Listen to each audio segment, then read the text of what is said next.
we can use, luckily because he's a big star, we can use a Siya Kolisi. You take the same Siya Kolisi who's built as a machine, you leave him as Zwide.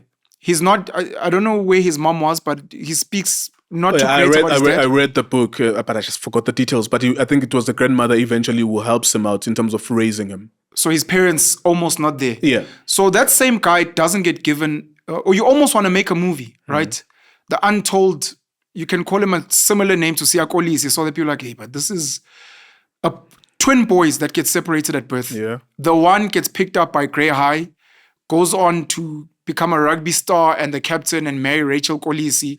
The other one is raised in Enyanga because they got split at birth. He doesn't play rugby. He doesn't get picked up. He tries to apply himself at school. He doesn't do well. He tries to do garden work. He tries to, and he gets frustrated. And at some point, maybe in that movie, these guys meet each other where they look the same. This guy's about to hijack this guy or kill him. And this other guy maybe rips off the balaclava. And you're like, this guy looks the fuck like me. Kind of, which is one of the things that rich white South Africans and what we call clever blacks don't get.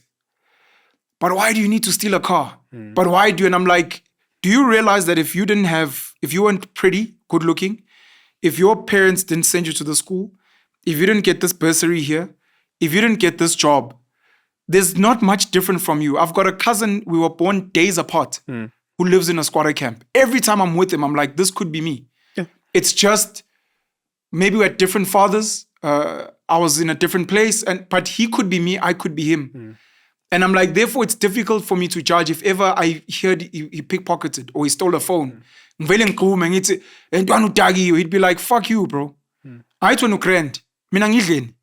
It's not like you're giving me money or you're giving me skills or opportunity. No, why don't you just apply yourself? Nah. Fuck you, bro. That's not a good long-term solution, applying yourself. And then you get a job that pays you 2.5. That's still very difficult. So people like you and I, either because we've experienced something or because we just have the empathy.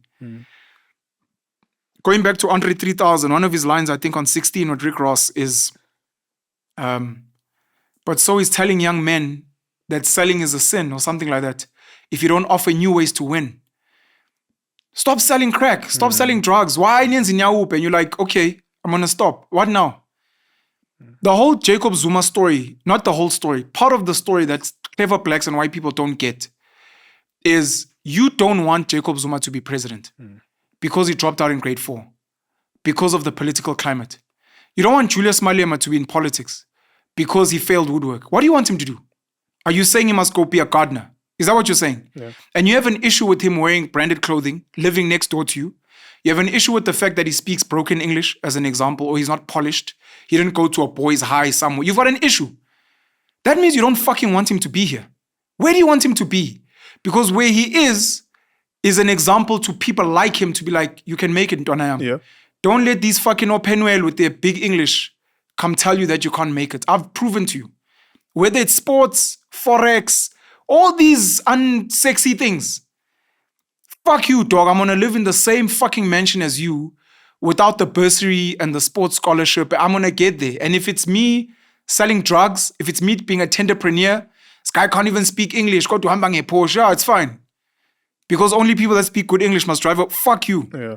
And then the next guy, the decisions that they make, unfortunately, have negative incomes because to get the tenders, there's corruption. To get the money, I had to kill some people to steal some cars. To get to this point, I had to do these dark things that you judge me for. I've spoken about foreigners as well. I'm a Nigerian. I come from Nigeria. I get to South Africa. I have to pay bribes to get into the country. I'm not going to have a special skill and not. I pay bribes. I'm in here trying to make a life for myself. I'm trying to push something no one wants to buy it. I'm trying to open a car workshop if I have a little bit of money. And even to get that money, no one wants to give me money. So my come up is going to be drugs, pimping, prostitution, stealing. But if I don't lose myself in this thing, in 5-10 years time, I'm going to clean myself up. Trust. My kids are going to be in a private school. I'm going to be living in suburbia and I'm going to be acting fresh. But the reality is I understand when you're about to kill that guy who's doing shady things, I'm going to be the guy to be like, stop, let me speak to him. Why, bro? This guy's a fucking criminal. He's selling drugs to kids. You're like, ish. Don, if I was to tell you where I came from, I understand what happened with this guy. And I'm saying, I think we need to have a conversation that no one's having, which is the Moses Tole conversation. We are not loving kids.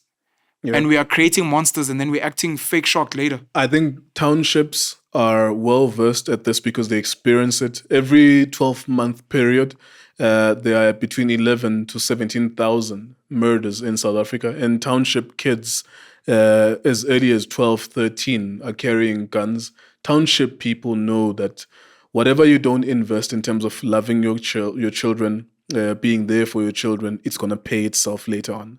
I've seen so many young kids who are terrorizing communities, and it's a cry out for love. Please love me. Please look out for me. And then they become the big bad guys in the community because of what you neglected to do early on. There's so many kids, if you think about it, like there's so many kids in the Eastern Cape, in Limpopo, who are born to parents, their mother or their father is in Gauteng or Cape Town, hustling in KZN or in Durban, and they send them back home. Yeah. And many of those kids grow up thinking that their mothers are their cousins or their mothers are their bigger brother. They even call them by name. Yeah.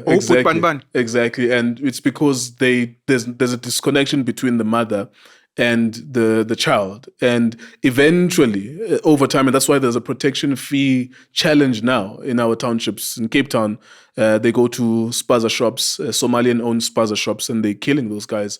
They're demanding monies from them. And guys who have flats, some properties, they're demanding money from them. Most of the guys, some of them I went to school with, and I've seen them terrorizing my own community. Most of them, whenever you do a background check, you're like, oh, okay, these guys were not loved by... It's like...